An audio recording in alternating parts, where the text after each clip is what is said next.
Welcome back to another episode of What the Heck Next. My name is Carrie Morrow. I was a 40-year producer in Hollywood, producing movies and TV, lots of credits you've heard of. There's been a lot of discussion this week about studios and how they work and what they know and what they didn't know. Because I was in that world, I would love to share it with you.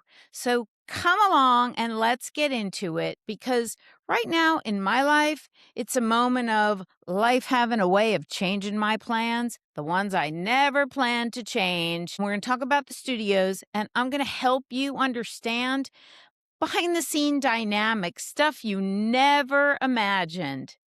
Let's go.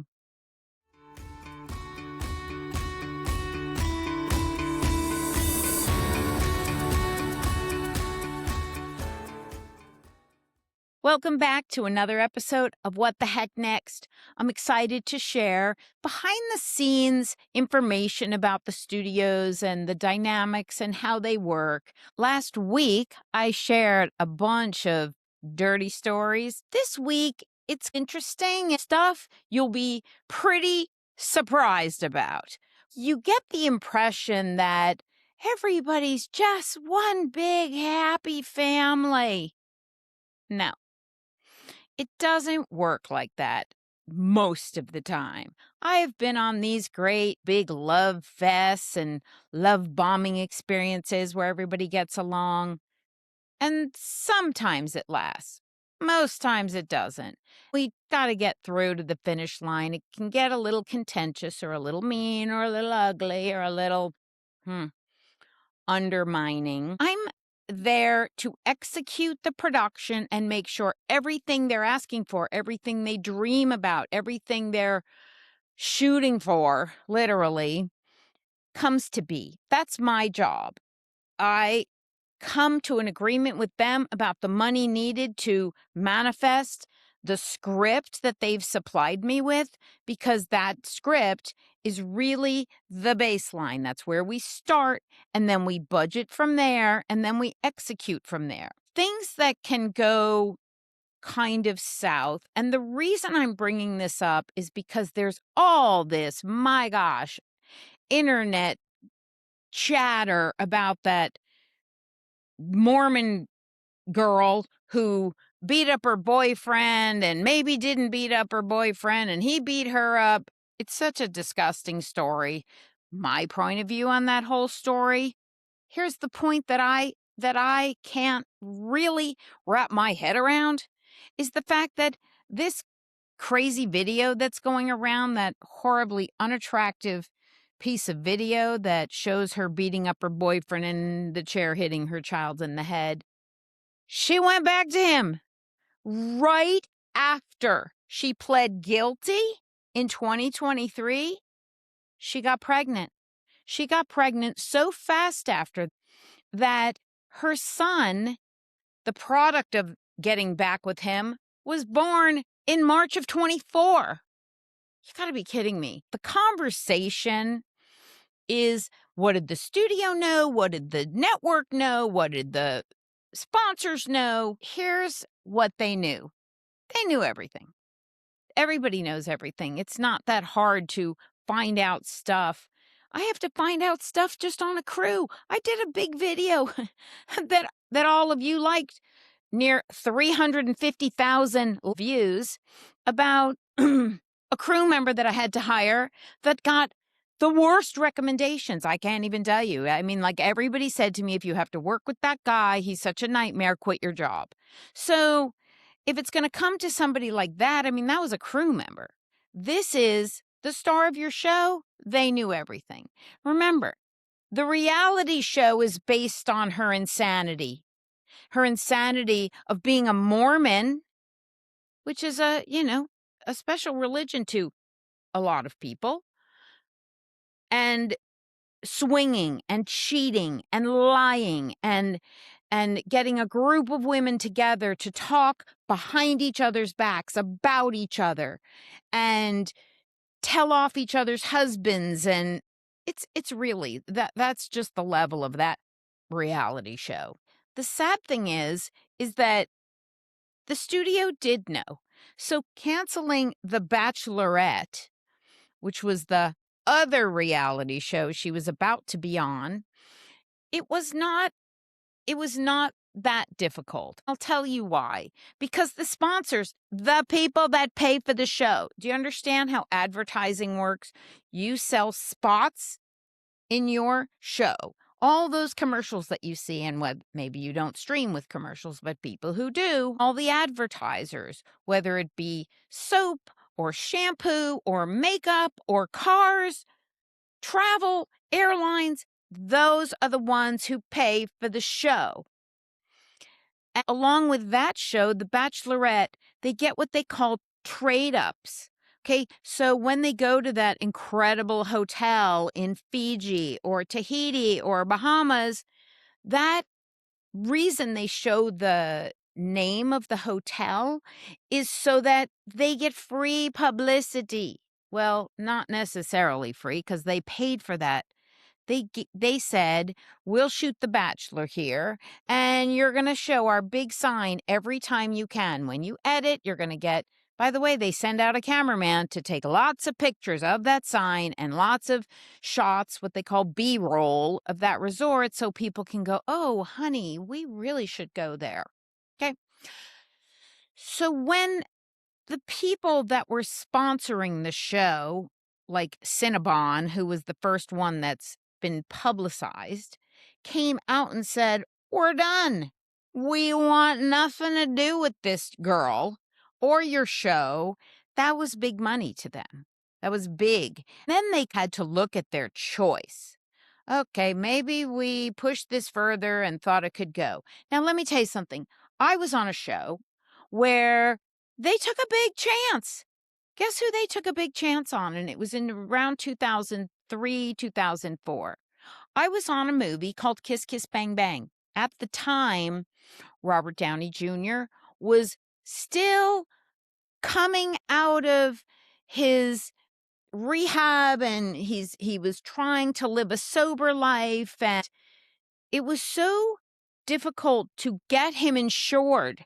The movie gets insurance if something happens to their actors, especially. It's called essential element insurance, and they get money to cover their actors. And they could not insure him. The bond company, which is a movie insurance company, and the general insurance, they could not get him covered. And I don't remember if he had to self-insure, but he was considered very high risk because he was having all those relapses and jail time and drug issues. He didn't even need to beat somebody. That wasn't even his issue. He had self-destructive issues. He was perfectly content on hurting himself. He didn't hurt anybody else. This crazy girl was hurting other people and screaming that they made her do it. The whole thing was just a bunch of crazy. And so when it comes to a situation like that, the studio does take a chance. They do know the risks and they decide risk assessment. Should we go forward or should we not? They chose to go forward with this girl. She's got a massive following, 6 million followers, to an enterprise like The Bachelorette, which is kind of a dying series. They decided to take a chance. And I don't think there was anything wrong with taking a chance. But this time didn't work out. Okay? They were pushed too far to the limit. Now, I'll tell you this. I have been on shows where I am given information that is so crazy confidential to the show, and I'm told, like, not to speak. And I can't speak specifically, but I'll give you some examples.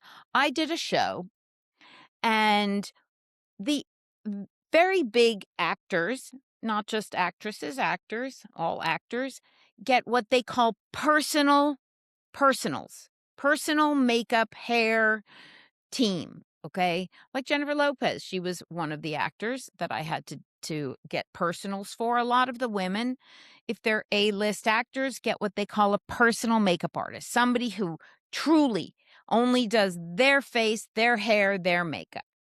Well, in this actress's case, she was only given a makeup artist, not a hair personal, just a makeup artist. They tell you in the contract. Now, I don't negotiate the star's contract. She actually had a contract with the studio. That was something that was negotiated because it was attached to other deals. It was negotiated in advance and it was shown to me. They sent me the contract and I said, "How much can I pay a personal?" Because just for the record, they get paid way more than just the staff makeup artists, who, by the way, get paid in upwards of $60 an hour. But many times, a personal makeup artist could get up to $150 an hour. However, they don't always work when the actor is not working. So they get paid more because they may not work as much. And a lot of times when you're the number one in the show, you don't work all the time. You have a very specific schedule that works around your schedule. You may have other commitments, other shows. So I went out and I found a couple of recommendations, as well as her management team contacted me and said, "Here's her choices. This is who she wants you to negotiate with." So I called them all to see, first of all, their availability, second of all, their rates, what did they charge, how did they like to operate? And they were all so much more than what I was, not just in the budget, but what I was given in the contract. Okay? That's the studio. They pre-did the budget and they determined how much that makeup artist will be allotted. Okay? It was half of what they were asking for. I was allowed by contract to pay her about as much as the department head for the regular makeup team. It's significant. I couldn't get any of her choices. By the way, these were big makeup artists who do the most successful actresses in Hollywood. Okay? And none of them would accept the rate. And so one night at 11:30 at night, their management called me up 11:30, cursing at me. Cursing at me. "How dare you not give her what she wants? Do you know who she is? How dare you not?" Okay, well, first of all, you, screaming at me, negotiated her contract. So you know what that was before I did. So why are you yelling at me? That's number one. And I kept my mouth shut while that manager screamed at me that she is going to get rid of you if you don't get her what she wants. She's so unhappy. She doesn't like you. Okay, I get it. Here I'm trying to make her happy. I'm against the wall because nobody wanted to work for what was in the budget or what was in the contract, equal to her makeup artist could not make more than any of the department head of the other makeup artist. And the next day, after I was woken at 11:30, I called the executive at the studio and said, "I'm in a really odd situation. I don't quite know how to handle this because I can't get anybody to work for that rate. Your contract with her says these are the parameters of what I can negotiate. What should I do?" You want to know what that top studio executive said to me? "I don't know what to tell you," they said, "but you better be careful because that actress had way too much work done," parentheses, "to her face that didn't work. We're really worried at the studio because she really doesn't look good anymore." Oh my gosh. Okay. Except I can't perform miracles and I can't hire somebody who performs miracles. I'm just trying to make a show here. What should I do? So I took charge. I told them that I would negotiate around that. What I did was I gave the woman more money and I gave the department head more money. We ended up resolving that. But there is an example of stuff that's being said behind the scenes that nobody knows. Okay? I did another show where there was a baby. There's a baby in the show. One of the writers decided that she wanted to put her niece in as the baby. It was like a 2-year-old. So they kind of were not just cuddled. They were walking around. This little toddler in the show was walking around. They had to be the child of this couple, and so they were on camera quite a bit. Now technically, usually in those situations you get twins because you can't work a child at that age more than a couple of hours a day total from the time they arrive to the time they leave. It's not an easy situation.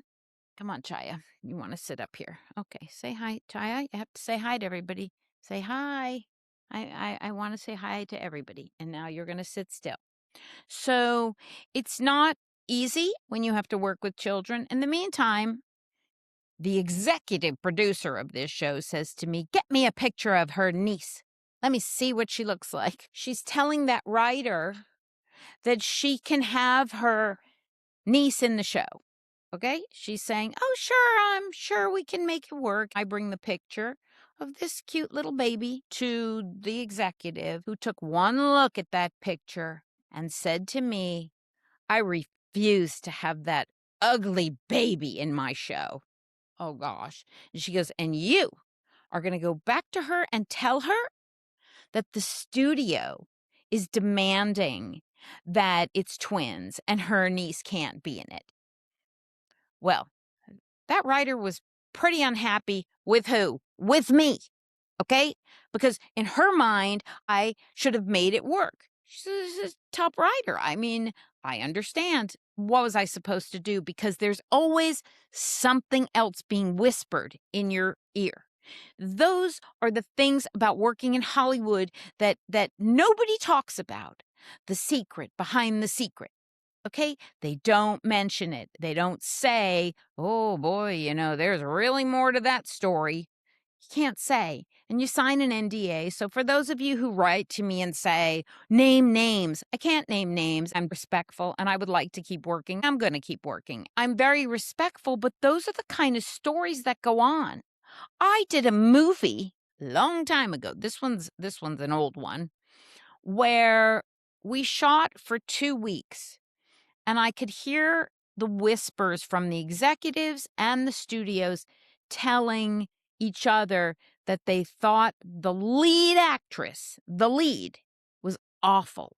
She was awful. They think she's not even good looking. They don't want her as the lead. They needed to make a change. We shot for 2 weeks this movie. This girl was the star of the movie, or the female star of the movie. We had to shut the movie down, tell the actress that she was not the lead anymore. I mean, I didn't have to tell her. I'm sure they had to go to her management. What ended up happening, which is really crazy, they took the girl who was the second lead, the other lead female, and they switched them. They gave each other's part. That was a really uncomfortable moment because we had to survive the rest of the movie with the unhappy actress and the happy actress, the awkward situation, and the whole thing was awkward.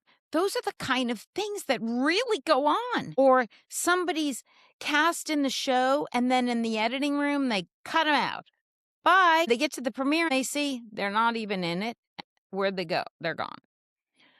Those are the kind of things that happen. There is no discussion about them. There is no tenderness about any of this. When people are talking about this reality show girl and the studio, believe me, they held on for as long as they could. It was not a rash decision. They were sitting there holding their breath.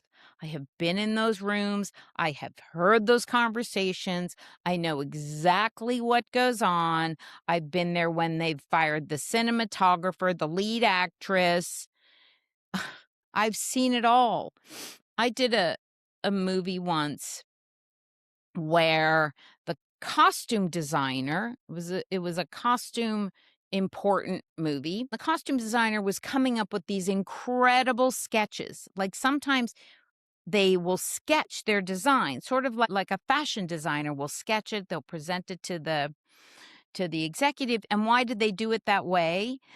so that they can then custom build these costumes. They will custom build them. And so they'd start with a sketch, and the top banana studio executive was saying to me, I'm not sure. I don't like their sketches. Okay. And so days go by and we're on a scout for the movie. And the costume designer calls me up and she says to me, do you have something you want to tell me? And I go, no, nothing to tell you. And she goes, are you sure? And I go, yeah. And I go, is there something wrong? And as she's on the phone, the big banana's calling me, and he was yelling the gist of the conversation because he was talking probably to people in the room and me at the same time. And what I got out of that phone call while I was on a scouting the movie 1 week before it was starting, he didn't like her sketches. And I was like, okay, who's the costume designer? I hired somebody else and she's not even going to be here. She's going to work in Seattle. We're making the movie in LA. How is she going to design the show from Seattle? She's the best and I trust her. And okay, what am I supposed to tell the girl? And by the way, you have to understand, my department heads get what they call a guarantee. So if they've worked 2 weeks, they're usually guaranteed about 14 to 20 weeks. 10, 14, 20 weeks, guaranteed pay. So if you fire them, you still have to pay them. Oh, gosh, here we are. I said, okay, thank you. I got to go. I call the girl back and I go, I'm sorry, I didn't mean to cut you off.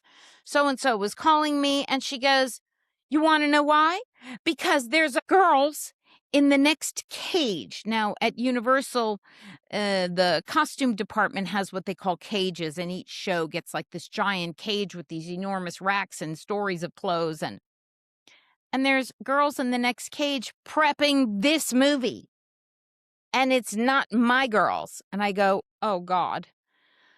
So she found out she was fired before I found out she was fired. That was a very, very uncomfortable situation. And things go down like that in Hollywood all the time.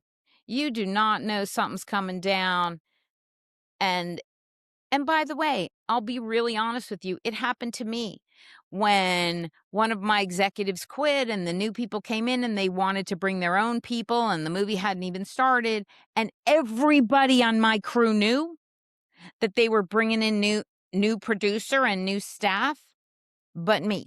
I didn't know. Not only did I not know, my staff that I hired, that I gave jobs to, who were working for me, flew in because we were on location, the new producer and his team, and I knew nothing. They were in the hotel I was in. Listen, they came into the office and they said, you didn't do anything wrong, just your boss quit at the studio level. They just want a clean house. They just want a whole new team that they know, okay? And they're going to replace you.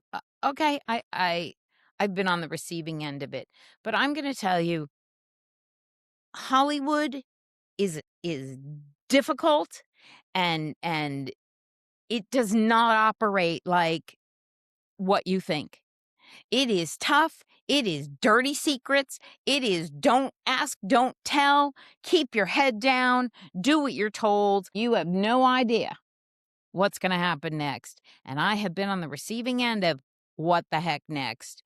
And I've had to dish it out. I've been called where the studios called me. I did a movie with a cinematographer who, by the way, hadn't even started the movie. He was asking for his equipment that was too expensive. He wanted to use equipment that they said to me, not to him, make it go away, Carrie.